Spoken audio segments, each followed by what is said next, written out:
Friday night, so thank you for rushing over here from whatever it is that you do during the day. It's a quick turnaround, and of course, it's never easy to dedicate more time to club volleyball than you already have to. So I want you to know that I recognize that, I commend that.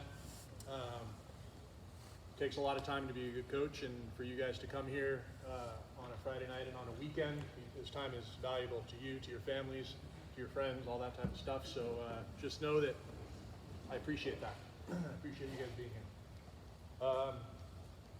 Let's see. We've been here before, I think, a while back.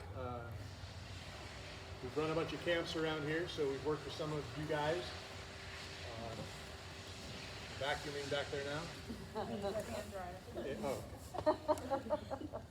So we're grateful for North Carolina and for a lot of the relationships that we have around here. A lot of this stuff we don't have to worry about. We're not going to play as coaches. We don't need to worry about parking. We get a manual. Everyone get a manual? You're going to definitely want a manual.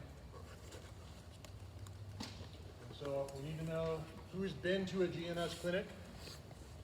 A few of us. Who's been before and you're dreading the fact that you're back? Anyone? It's okay, you can raise your hand. Who's never been? Okay, so we're maybe split 50-50 here. That's good. We're going to dive right in because we're on the clock. But this session is basically about, well, before we do this, let's briefly talk about the schedule. Tonight we're going to be here for 2.5 hours. We're going to talk about motor learning. We're going to talk about essentially how can we optimize your practice time. You have 4 hours a week, 6 hours a week if you're lucky with your club teams. What can we do to be better teachers, to increase the rate of learning with your athletes, that type of stuff. That's what tonight's all about. Tomorrow we're going to have 11 courts. We're going to be with your teams. There's going to be a lot of athletes on each court, but we have a plan. We'll get them moving in and out quickly. And when we get to 6-on-6 in the afternoon, our coaches over here, we have 11 GMS coaches here, are going to, we'll introduce you guys right now maybe. We're probably going to ask for your help to get kids moving in and off the court as best we can. We don't want kids standing around. And so there's that. On Sunday, it's a little different. We're going to have 9 courts. Same format. We're going to have a bunch of kids on each court. We are considering some breakaway sessions with coaches. And so one of the ideas is we may break off and do defensive systems. So we might go talk about that as coaches while these guys handle your kids for an hour or so for the teams. Defensive systems is a popular module. We get a debate, rotation, perimeter, middle, and figure out what's best for your team. It's always a fun conversation that we enjoy having. We enjoy being challenged by it, and I'd recommend it if we can do it. We're not debating yet, though. No, I'm just asking a question. Are Just the starting. breakout things going to be an optional Saturday? Because it's two different sets of coaches. Saturday is a different set of teams than Sunday. So I was just curious. That's a Ben question. Ben?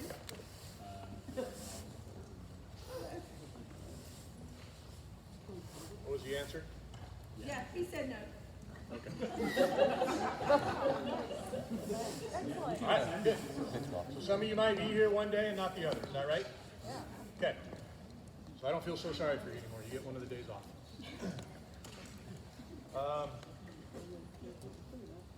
And that's the deal. We're done at 4 o'clock on Sunday.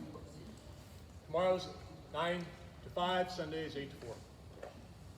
We have 10 GMS coaches back here. Steve, raise your hand. Candace, Jovan, Nick. Andres, I say that better this time? Yeah. Where's Mike? Somewhere. Gavin. Mike Rogers has worked with a lot of these, has family in Charlotte. He's worked with Zoe and quite a few of the schools around here. We have a couple more coaches that are flying in late tonight. So you guys will get assigned to one of these coaches tomorrow. They're all experienced, outstanding coaches that I think you'll enjoy working with. Cover our bases? Anything else? Okay. So, we're going to dive into motor learning here. We're going to talk about our approach at Gold Medal Squared and just kind of some foundational ideas. And we like this idea of strong opinions that are weakly held. Strong opinions that are weakly held. And we think it's okay to have strong opinions. It just depends on how you go about it. How do you handle yourself with your strong opinions? And a strong opinion is based on the current best available information and knowledge. You have to earn the right, I think, to have a strong opinion. And we all fall into the trap sometimes about being experts about things that we don't know about. I've done that. But we have to earn the right to have a strong opinion. It's a belief for which you have some evidence and one that you're prepared to defend, something that you believe in, something that you hold strongly. So let's consider the alternative. When you have weak opinions, you don't develop robust arguments. Weak opinions don't encourage healthy debate, which we want. We want healthy debate. We want you guys to be able to have great conversations. There's a lot of you in this club, and it sure is nice if you guys can bat around some ideas. And here's the makeup of my team. What do you think about this? Why should I do that? Why should I do that? That's healthy. And maybe most importantly, weak opinions lack the confidence necessary for you to take action. For you guys, that's time. That's time, right? And so, do we believe in something enough to dedicate time doing it? And in the club world, you have 4 to 6 hours a week, and so as you can imagine, that time is incredibly valuable to you. And so let's believe in what we're doing. Let's love what we're doing. And maybe you're still developing your beliefs, and that's fine. But certainly we want to be working towards something that we love as coaches, that we love doing as coaches. Weakly held. You'll listen to contradictory views that may not be your own, and you'll seek to understand. Why are you doing this? Tell me. I want to know. I want to learn. You're looking for evidence that may justify change. Right now, I'm spending hours upon hours a week educating myself on ecological dynamics. Some of you may have heard of it, some of you may have not heard of it, but it's a fairly new idea in the space of motor learning that contradicts some of our own beliefs, some of the beliefs that we've had for 20 years. And I'm fine with it. I'm fine with it. And we're seeking out the best available information, and if we end up deciding this is what's best, then we're going to change. But we're not going to do it just because. We're not going to change to change. We're going to try to make good choices here based on the information that we're finding. However, I have coached with coaches like this before, and I'm going to try to talk you out of being this type of coach. And if you are this coach now, that's okay. We're here to learn, and we're here to grow, and we're here to get better. But if you have to do something every day in practice different, if you have to try something new every day, if you have to go to YouTube and find the next greatest drill every day, then you're spinning your wheels.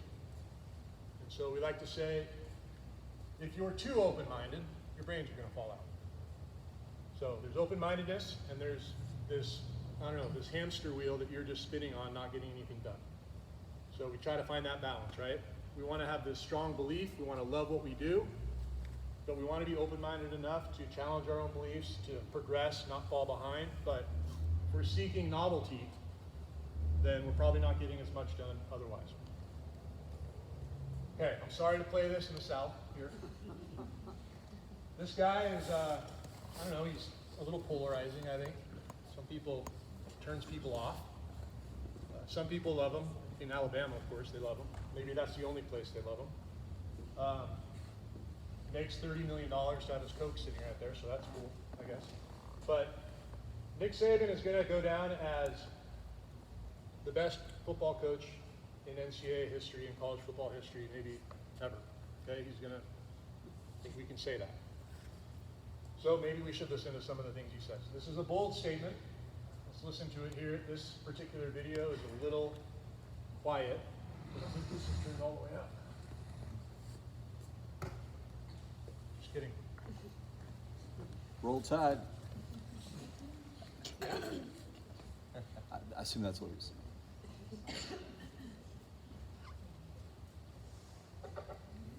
By the way, the Coke thing was supposed to be a joke. Nobody laughed. Too early.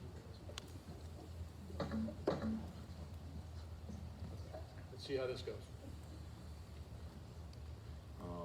You know, these guys sort of don't, they all think they have this illusion of choice. Like, I can do whatever I want to do. And we kind of have a younger generation now that doesn't always get told no. They don't always get told this is exactly how you need to do it. So they have this illusion that they have all these choices. But the fact of the matter is if you want to be good, you really don't have a lot of choices, because it takes what it takes. You have to do what you have to do to be successful. So you have to make the choices and decisions to have the discipline and the focus to the process of what you need to do to accomplish your goals. And all these guys that think they have a lot of choices are really, you know, sort of sadly mistaken. And I think, as we all have done with our own children, they learn these lessons of life as they get older. And sometimes the best way to learn is from the mistakes that you make, even though we all hate to see them have to make them. And we don't really condone it when they do. Okay. So there's one thing that I think great coaches have, and that's this unwavering belief in what they do. And there's probably coaches, there is coaches in college football who win a lot of games that do things differently than Nick Saban. Okay? They win national championships just like he does, but they have this total belief and confidence in what they do with their programs. And so maybe that's the most important thing that I would want for a coach, is for you to love and believe what you do when you walk out on the volleyball court and coach your kids. And the other thing we're going to talk about with this this statement he's making here is commonalities. How many of these guys, how many of the basketball players at Duke or UNC or wherever, high-level programs, were the best in their high school?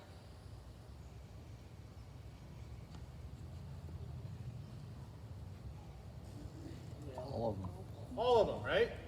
All of them. All of them. How many of these guys, or the basketball players on Duke or North Carolina, were the best in their county or their state? All of them. Maybe all of them. Certainly most of them, right? Certainly most of them. How many of these guys are the best in the NFL?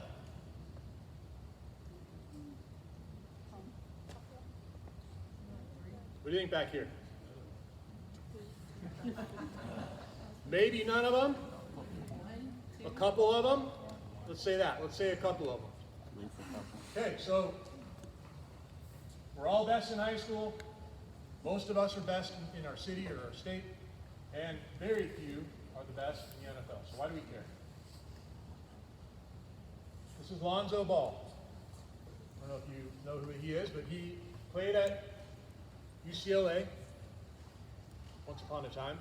And we're going to dive into a little bit of his background here. We're going to come back to this slide. In 2017, he was a freshman, a true freshman at UCLA.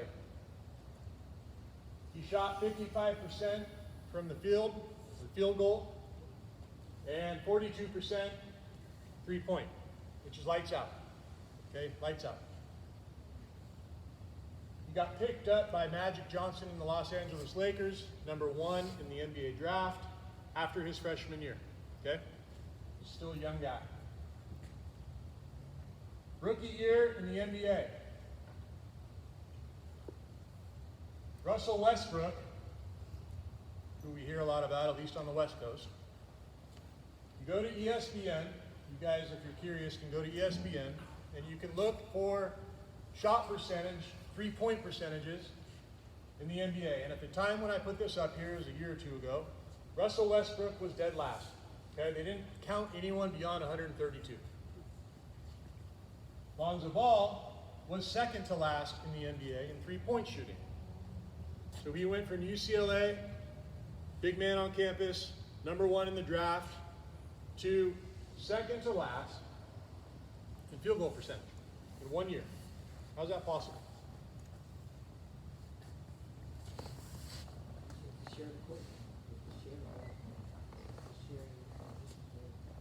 Okay, you're sharing the ball. You're not just one really good guy on a surrounded by lots of other good players. Why else? Why all of a sudden, when he's shooting, can he not make?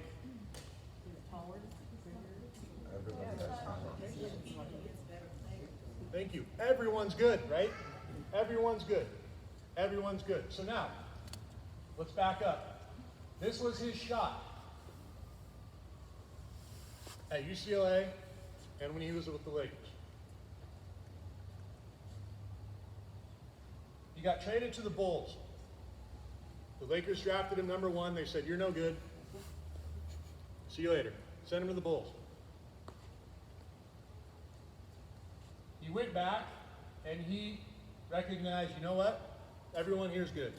I'm not at UCLA anymore. And if I don't get my act together here, I'm probably going to be out of this league within a couple years. So credit to him for that, right? What do you think he was saying through shooting like this, by the way, all the way across his body? He said it's going in, so. They were going in, coach. Why do you care? I'm freaking good, right? So, high school coaches, college coaches, all of them wanted to make this change, right? All of them wanted to. But, coach, I'm already good. I'm already good. So, I got this. How many of you have heard that from your athletes? He goes back to work, and he went from 131st to 7th in the NBA in field goal percentage in 1 year. 1 year.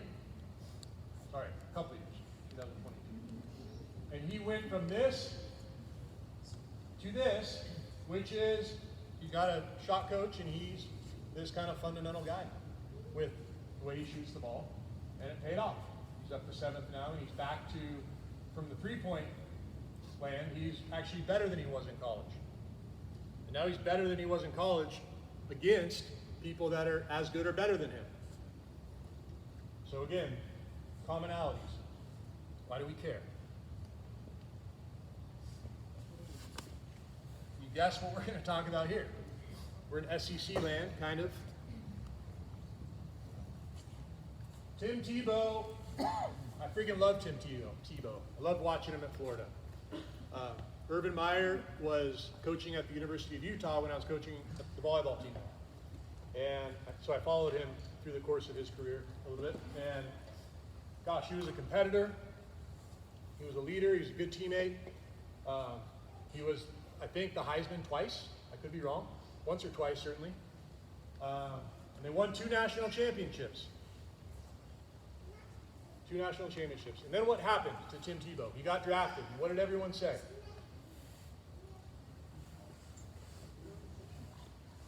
Andres, tell me what you just did. Stand up and tell us. Reverse throw in history. Little Tebow throw. On the spine. What is that? Explain what that is. So, like a normal person, throw up here. Okay. And Tebow bring it down to his thigh. And so when he went to the NFL, he didn't have enough time to throw the ball because big dudes were rushing him. So.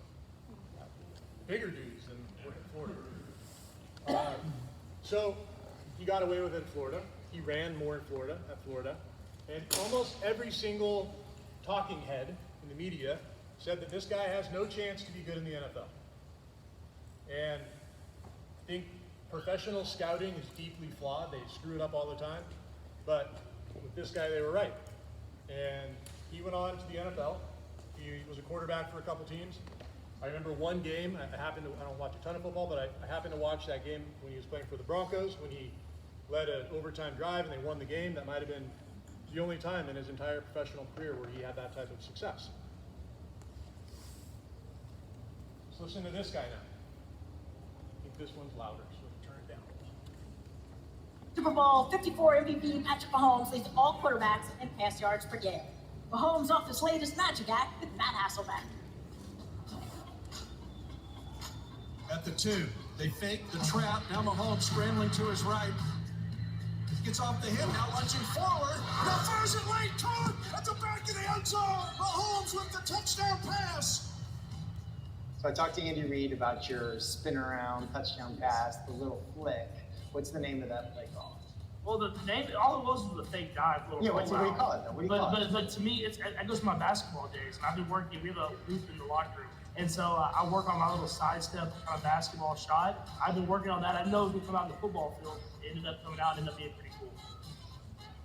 Come on. There's a lot of talk about Tyreek Hill's not here. From your perspective, what are you feeling about that? Going back to this offseason to right now?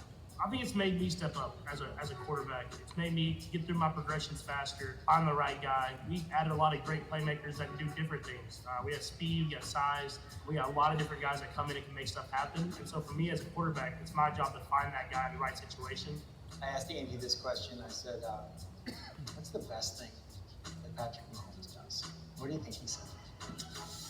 I would say compete. I think that's the biggest thing.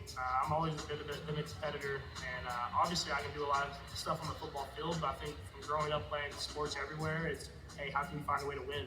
And I think that's what I try to pride myself on, is going out there and just finding a way to win. It's not what he said. It's not? It's close. He said he's smart. Smart. Like ridiculously smart. Yeah, I mean, that's something where that's just how I was taught. And I coach from Alex Smith, and I coach from Chad Henne and other guys in the QB room with me. Is they showed me how to kind of create this blueprint of the week and how to prepare yourself. Something I wish I would have learned in college and in high school, because once I learned it here, it made the game a lot easier.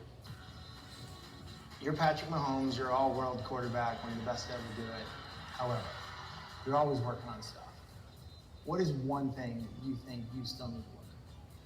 I have to continue to get better moving inside the pocket, especially once I get hit. As games go on and I'm starting to take hits, as seasons go on, I think there's been times in seasons where I lose my fundamentals because I start drifting and throwing off my back foot and relying on my arm.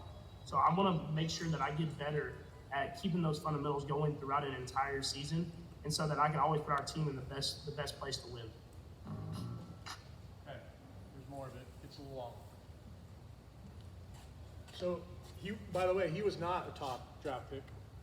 And now he's one of the best quarterbacks in the NFL, or the best quarterback in the NFL. And here he is 2 weeks ago or 3 weeks ago on Monday Night Football talking about going back to the basics.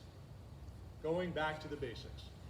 And I'm going to show you a quote later in the presentation about some diving stuff, going back to the basics. But I go back to my fundamentals. And I try to work on my footwork, try to stay in the pocket, try to do all these things. And he's the best in the world at his craft. And so the point here is that fundamentals matter. And am I already good enough? And if you guys have athletes in your gym who have potential to go experience playing in college, which is an amazing thing for anyone to get to experience, and they have efficiencies or inefficiencies at the high school level that you can fix, that you can help them fix, you should. And you should fight that battle. Because when they get to college, on day one, that thing's going to show up immediately. Whatever that little inefficiency is, it'll show up right away, and they're going to wish that they changed it. And so I hope this gives you a little bit of, ammo or a way to respond to your athletes when they push back on, why should I make this change? I'm already good enough, coach. I make 42% of my three-pointers. Yeah, but you're going to be in the NBA in 2 years, and what are you going to do then? So, we really value the fundamentals at Gold Medal Squared, and we think these are things that you should be great at as a coach and that you should value as well as a coach. Attention to detail. We like attention to detail. We think it matters. We're going to talk about how fickle our sport is. Is every way the right way? And again, we go back to if you're too open-minded, your brains are going to fall out. We're going to talk about that, but we want to talk about this idea of unique traits. One of the things that your club is trying to do here is, to some degree, we're not always going to be 100% the same, but to some degree, it's highly valuable if your 12-year-olds and your 13-year-olds and your 14-year-olds are hearing similar verbiage as your 17-year-olds and your 18-year-olds. And if you can get your 13s, 14s doing some of this stuff at an earlier age, you should take your 17s and 18s coaches, should take all of you 14s coaches out for beers and tell you thank you, because it's going to make your life so much easier if we can get that going. And so that's the goal here. However, sometimes people feel like, well, we don't all want to be the same. We don't all want to do the same thing. And that's not what we want you to be either. We want you to be you. We want you to have your voice, and we want you to have your strengths and your weaknesses and things that you need to get better at. But if we can have this uniformity in lingo, uniformity in team systems and offensive systems, and it does, again, it's not 100%, but if we can get 70% of the way there, it's really, really going to elevate your club. And by the time kids are getting to 15, 16, 17s, they're going to be so much better off than they would be if we were all on our own islands doing our own thing. Okay? And so that's part of why we're here. But you all have unique traits. I think my unique trait as a coach is I can speak to the athletes with respect, but still command respect. They'll listen to me and I don't have to yell at them or be emotional. But I certainly have weaknesses. You know, sometimes I get distracted during practice. I'm supposed to be watching this and something else happens and I'll go watch that. All of you have those things. They're unique to you. And so we're not trying to make you into 60 GMS robots, but we're trying to have some uniformity in how we're teaching these kids and giving them a head start. And how many of you are coaching 12s, 13s, 11s, 14s? And so just so you know, your job is harder than anyone else's job in this group. And your job is also as important or more important than anyone else in this club, because you're setting the foundation, you're setting the tone for what we want to do here. And so it's just so important to have some continuity in what we're doing collectively as a group.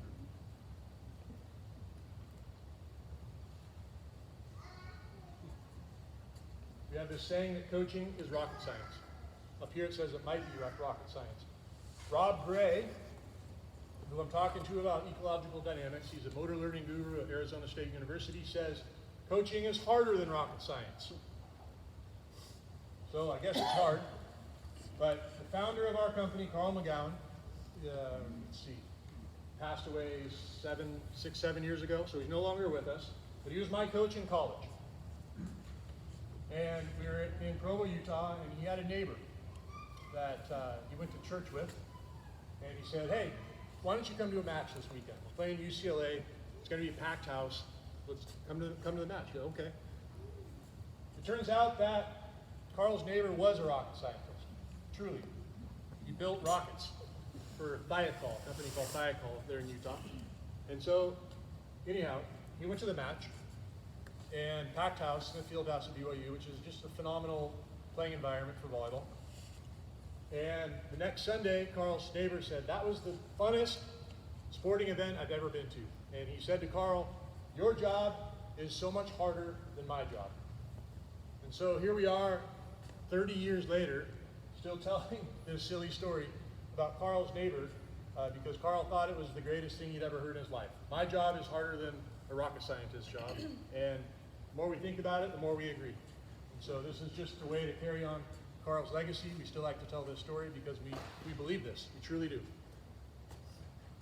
You guys have to be good at a million different things. And I think we can also say that your job is harder than my job. I get to coach. I'm fortunate to coach for our USA men's indoor team. And there's a lot of things that we don't have to deal with that you have to deal with. Okay, we don't have to recruit. So if you coach college, you have to work your tail off to get kids in your gym. Everyone wants to play for USA. So we don't have to worry about that. Stuff like that. But club directors, you have to talk to parents. You have to get uniforms. Everyone knows that uniforms just suck. Uniforms are such a pain in the butt, no matter what. No matter how organized you think you are. You never organize enough for uniforms. What team system should I run? 6'4" kid just walked into my gym. What position should they play?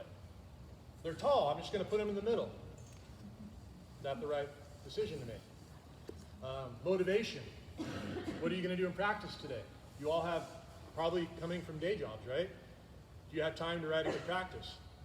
It's complex what we're trying to do here. And so we hopefully are going to distill this down so that it's simpler and easier in what is otherwise an incredibly complex world and sport and job that we're in here. You have to make thousands of decisions. Some of those decisions we just talked about. Levels are relative. So oftentimes people will say, well, you have the best athletes in America, some of the best athletes in the world, volleyball players, in your gym. So you don't have to worry about that. And I say, nonsense. It's relative. So I'm going to show you a video here from the Rio Olympics, but if Matt Anderson, who's 6'9", is going up and taking a rip at 12'2", who's blocking him?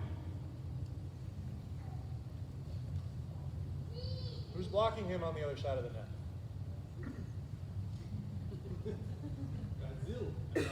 Freaking Russian, right? 7'2" Russian or something like that, right? 7'2".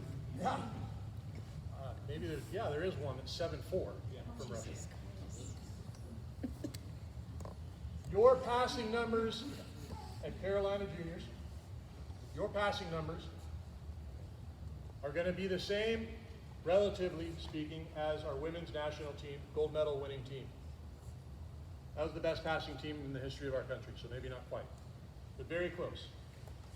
Your passing numbers at Carolina Juniors are going to be very similar to almost every team you're going to watch play in the NCAA tournament this weekend, next weekend, and after that. Why? How is that possible?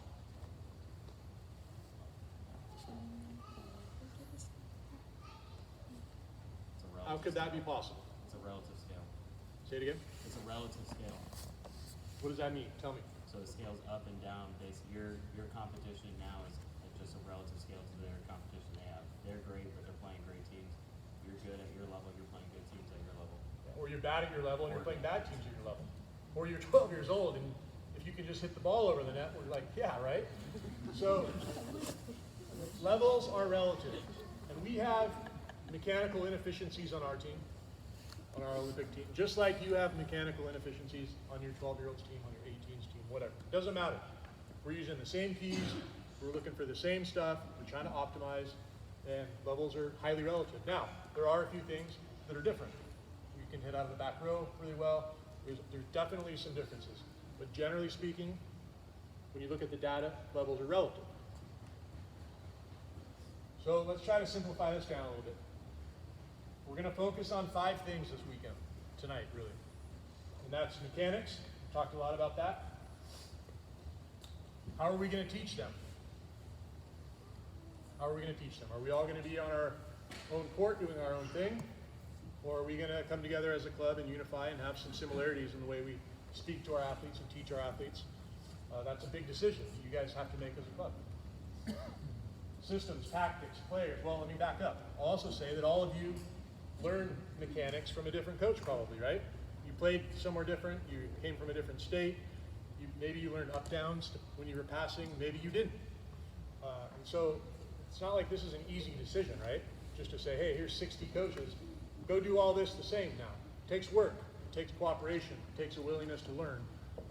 And maybe for a lot of us, it takes a willingness to get outside our comfort zone because nobody wants to coach something that you're not confident coaching. So we understand that. So I want to throw that out there. Systems, tactics, players. Talked about the 6'4" kid. What are we going to do with her when she comes in our gym? How do we motivate? Do we have fun practices? Is there a good vibe in the gym? Is this culture good? Do kids like coming into the gym and practicing on your court? How do we motivate? What drills are we going to use? Do you like the drills? Are you really good at running the drills? Do your kids like the drills? Do the drills optimize learning for our teams? do the drills follow the science in terms of how we learn and how we develop skill? And time, what should I do today? It's a big question. What the heck should I do today in practice? So we're going to talk about all of these things: mechanics, systems, motivation, drills, and time. We love this saying, there are no little things. When I first got the job at the national team, I came in a little too hot. I was fired up. I wanted everyone to know how much I knew 12 years ago. Had too many opinions. I hadn't earned the right to have an opinion yet. And I started making these big lists of things that we needed to be better at. And I'd send emails to our staff. I said, guys, there's no little things.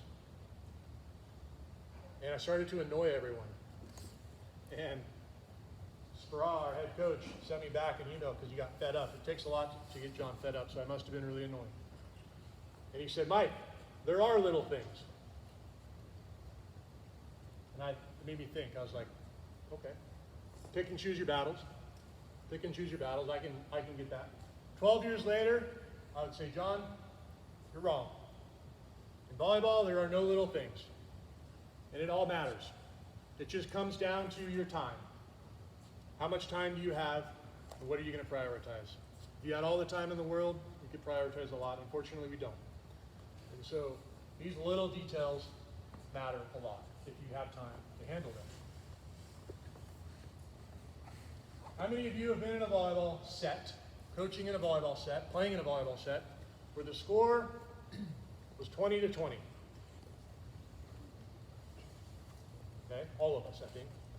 How many of you have been in a volleyball match when the score is 20-20 and you're the favorite to win and you're playing an underdog? Have you ever been in that situation where you're actually a pretty good team? Maybe most of us, hopefully some of us. And then there's the flip side, right? How many of you have been the underdog and you're playing against the perennial powerhouse in North Carolina and you're at 20-20? How could this be possible? How many of you have been in that situation? Yeah, maybe even more of us. And so, how is that possible? That a team that's so much worse can be 20-20. And at the international level, at the very highest level, it happens every single match. Almost every single match. Very rarely do you see a blowout. And so we'll be playing Tunisia. We'll be playing, at times, Canada, who historically we've been better than. We've been playing Mexico, who historically we've been better than. These are teams that are within our group here. And we could go on. Australia.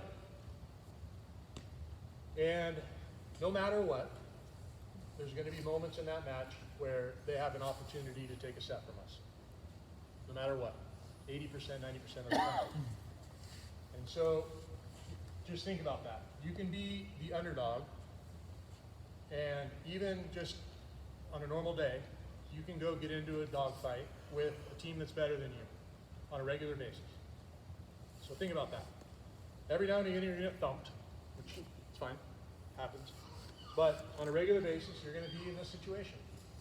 And so what can we do knowing this, and this is relative at every level, knowing this, what can we do to give ourselves a better chance to win those sets and to get into a dogfight and to pick a fight with a team that's better than us? So we're going to talk about this idea of there are no little things, and how can we get to 20-20 more, and then when we get in that situation, how can we steal a set or steal a match from a team in a big moment that we should have no business doing that from? Happens all the time. Margins are incredibly thin in volleyball, so that's what I'm trying to say here. No matter what, no matter who you're playing, what you're playing, what level you're playing, fickle sport. Volleyball is a fickle sport, and how precious is your time? This is what we call the 2% rule. And it's on page 6 in your manual. This right here, Gil Fellingham, is a guy who he's a statistician at BYU. And he loves volleyball. And so USA Volleyball, BYU men's volleyball hired him to do a study back in the day. And it was essentially, I think the point was, if we get a little bit better, how many more matches are we going to win by that small gain that we make? So this is a projection. This is what Gil says should happen if we, based on some small gains and side out percentage. Do we have any new coaches in here? Brand new. Okay. Please ask questions if my lingo is, you're not ready. Side out percent, what's that? What does it mean to side? Anything as simple as that, please ask. I'll happily answer those questions, okay? So, our team, the opposing team. If I side out 50% of the time, and the serving side wins 50% of the time, I'm going to go 500, right? I'm going to win 15, and I'm going to lose 15 if I play 30 matches in a season. We get 2% better. So now I win, serve, receive, I win 51, and the serving side wins 49. All of a sudden, we win 19 matches and lose 11. How many of you would take a 19-11 season right now? None of you. You guys are good then. Everyone in here has a good team. All right. I've been on teams where I'd love to have 19-11. If I side out at 52%, and our opponents serving me win 48% of those balls, all of a sudden we're going to drop to 20, or we're going to go to 22 and 8. We're going to win 22, we're going to lose 8. How many of you would take that record? A couple more. So either you guys are all winning state championships or you just don't care. Okay, and so on. If we get 20% better, then we're going to go 30-0. We're going to win all of our matches. Okay, so if you're 20% better than your opponents, you're going to win every match you ever play. All right. This is the University of Washington, Pac-12. This is real data. Okay, and to go through this quickly, 2002, 2001, they were last place in the conference. Dead last. And we go through this kind of progression here where, okay, we're 2% better now than our opponents, and the probability and the actual matched up perfectly. We go on, now we're 4% better, now we're 11% better. Now in 2005, we're 20% better than our opponents. We should go 33-0. We go 32-1, and we win the national title at the University of Washington. This is real data. They lost to UCLA in a 5-set match at Pauley Pavilion. I don't think that's what they call it. So, point being, small gains in your practices, 1% better, 2% better, can get you a lot more wins. And when you're in those 20-20 sets, that's what's going to kind of allow you to knock some of those teams off here. 2013, this is men's volleyball. This is the overall order of finish in conference. UIU won 21 matches, and they lost 3, and they're first place. They win conference. The last place team, UC Santa Barbara, they went 11-13, so under 500. This is the total number of points won. So for every available point through the course of the season, BYU won basically 53% of those points. Of every point available, BYU won 53. The difference between, over the course of an entire season, between first place and last place is 3%. And that breaks down to this. The average match is 190 rallies, round up to 200 just for simplicity, and 3% equals 6 total rallies per match. That's the difference between first place, Division I men's volleyball, and last place. At the international level, it's even thinner. It's even thinner.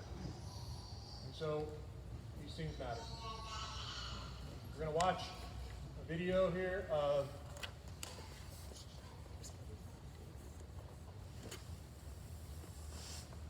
USA men's volleyball in the semifinals at the Rio Olympics. A little context here, we lost to Italy. It's going to be USA versus Italy. We lost to Italy in pool play. We scratched and clawed, got our way out of pool play, This is the semifinals for the right to go to the gold medal match to play Brazil. And this is in Brazil, and so if you're dreaming, if you're a volleyball coach and you're dreaming up a scenario that you'd like to experience in your life, you want to go play Brazil in Brazil for the gold medal. That's the pinnacle. That's what you want. So let's watch this.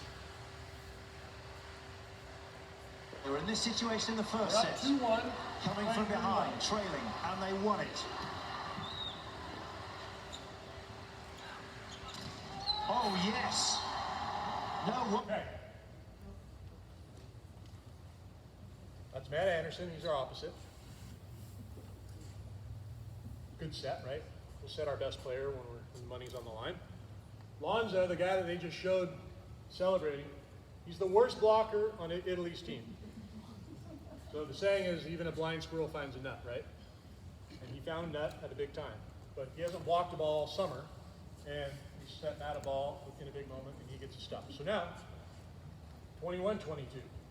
Well, they were in this situation in the first set. Coming from behind, trailing, and they won it.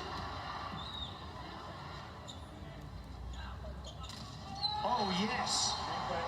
No wonder there's a roar. So side set.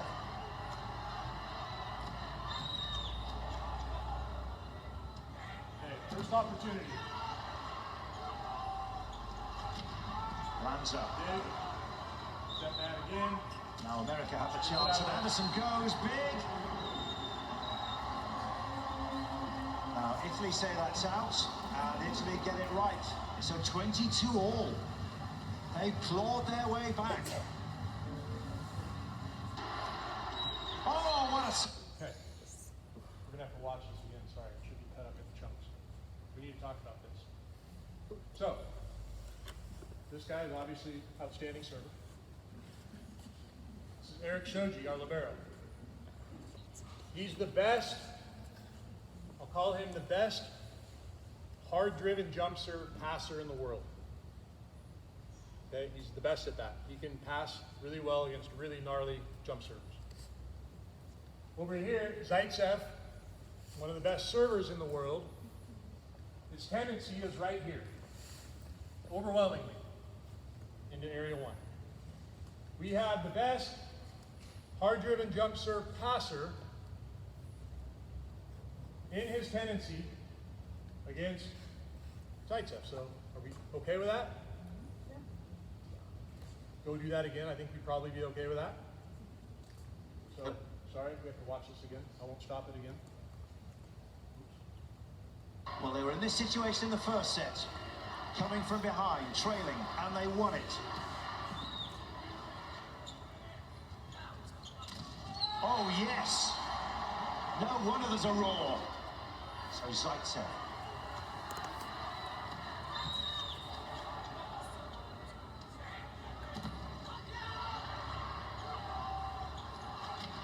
Lands up. Now America have the chance, and Anderson goes big. Now Italy say that's out, and Italy get it right. So 22 all. They clawed their way back. Oh, what a serve! What a serve! Ace from Zaitsev. Taken the time out to take the sting and the momentum out of that serve from Zaitsev. Above all, this needs to be in play, over the net. It is. Oh, that's close. That is close. There's going to be a challenge. Oh, it's in. It's set point for Italy. He's done it again. 24-22. What a turnaround. What a serve, he's done it, it's another ace. Outstanding. What a comeback. Okay, so let's recap. We set our best player against their best blocker twice. We got stuffed, he hit a ball out of bounds. Their best server aced our best passer twice. And he got an ace. The ball was out, but compression with the camera. The ball's in. So you can go back and you can rethink that, but why? I think everything was that's not going to happen again for the whole quad, right? So anyhow, we ended up losing in 5. That was obviously a nice punch by Brazil. We couldn't recover. We lost in 5, and we came back and we went down 0-2 against Russia, and came back and won in 5, and we won the bronze. Okay, which you don't want to win, or you do not want to be in 4th place at the Olympics. You'd rather be in last place. I would, at least. Now, 2020 Tokyo Olympics. Our women sided out at 68%. Brazil sided out at 68%. In the gold medal match, USA sided out at 70%, and Brazil sided out at 52%. What happens when we side out roughly 20% better than our opponents? Yeah, you smash them, you win the gold medal for the first time ever in the history of America. So, that was nice. All right. We have our approach. We know that volleyball's fickle, thin margins. Now what? So we're going to go back to these decisions. How are we going to teach mechanics? Systems, players, motivation, drills, and what are we going to do today? And so, first thing we need to sort out is methods.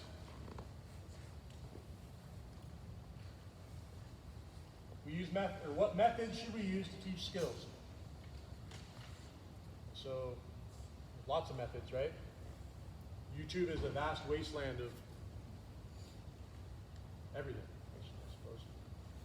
What methods should we use to move on the volleyball court? What methods should we use to have great vision on the volleyball court? These are all methods. How are we going to teach them? Where do we get our methods? So, maybe you get a couple here at a coaching clinic, or you've been to a coaching clinic before and you got methods there. Where else do you get your coaching methods? What's that? Other coaches. Yeah, other coaches, right? Peers. How else have you guys learned how to coach volleyball? Playing? Trial and error, playing, experience? Sure, 100%. Any other ideas on where you learned how to coach volleyball? What's that? Say it again. Yeah, watching film, studying. Coach how we were coached? How many of you were coached by coaches that you had a good experience with? How many of you don't ever want to coach the way you were coached? Yeah, goes both ways, of course. So, trial and error.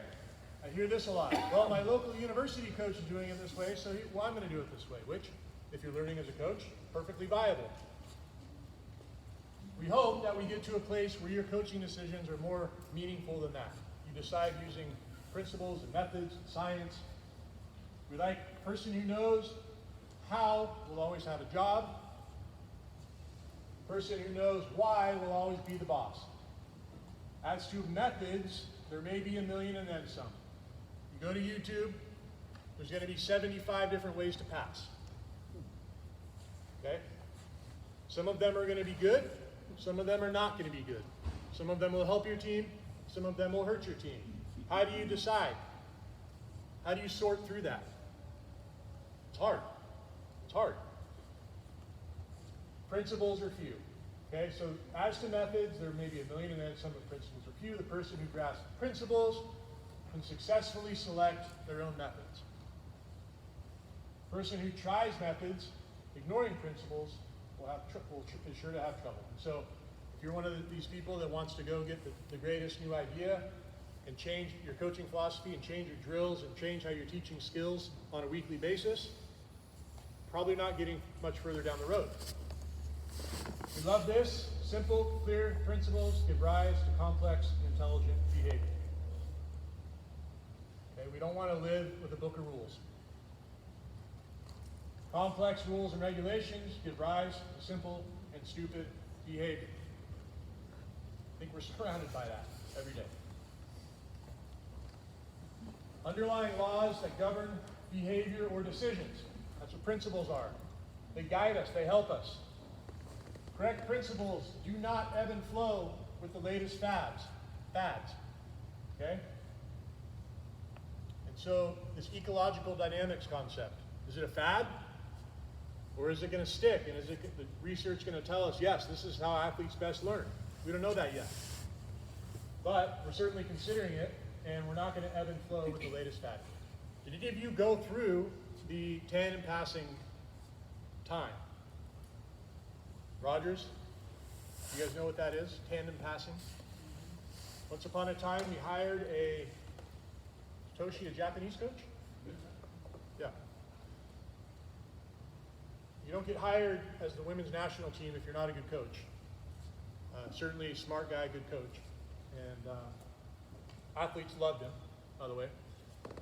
He had a passing style called tandem passing, where when you pass, you come up and down. It's the center of gravity thing, right? I don't even know how to explain it. You guys know better than I. Mike, feel free to stand up. But you're passing and you're doing this and you're coming back up. That's all I know about it. It couldn't have been more opposite than how we like to teach a gold medal square. And so the other thing you get to do when you're the USA women's coach is you get to influence how the rest of the country teaches volleyball. And so high performance, all the youth stuff that they do, everyone went to tandem passing. And so here we are as a country passing balls like this. It lasted how long? 4 years. 4 years. Gone. Not a single kid in our country or in the world passing like this. That's a fact.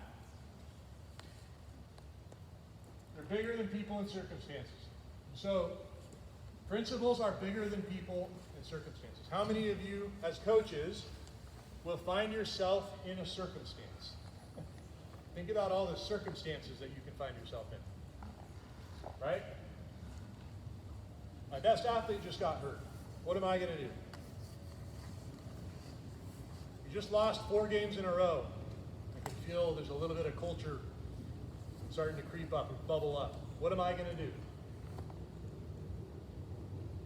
So we have principles in those situations. It sure is nice. It sure is nice to help us through those tough times. Where should coaches get their principles? We are going to take a break. So, guys, it's dark in here. Hopefully you're not falling asleep. Get up, 10 minutes, move around, and we'll come back.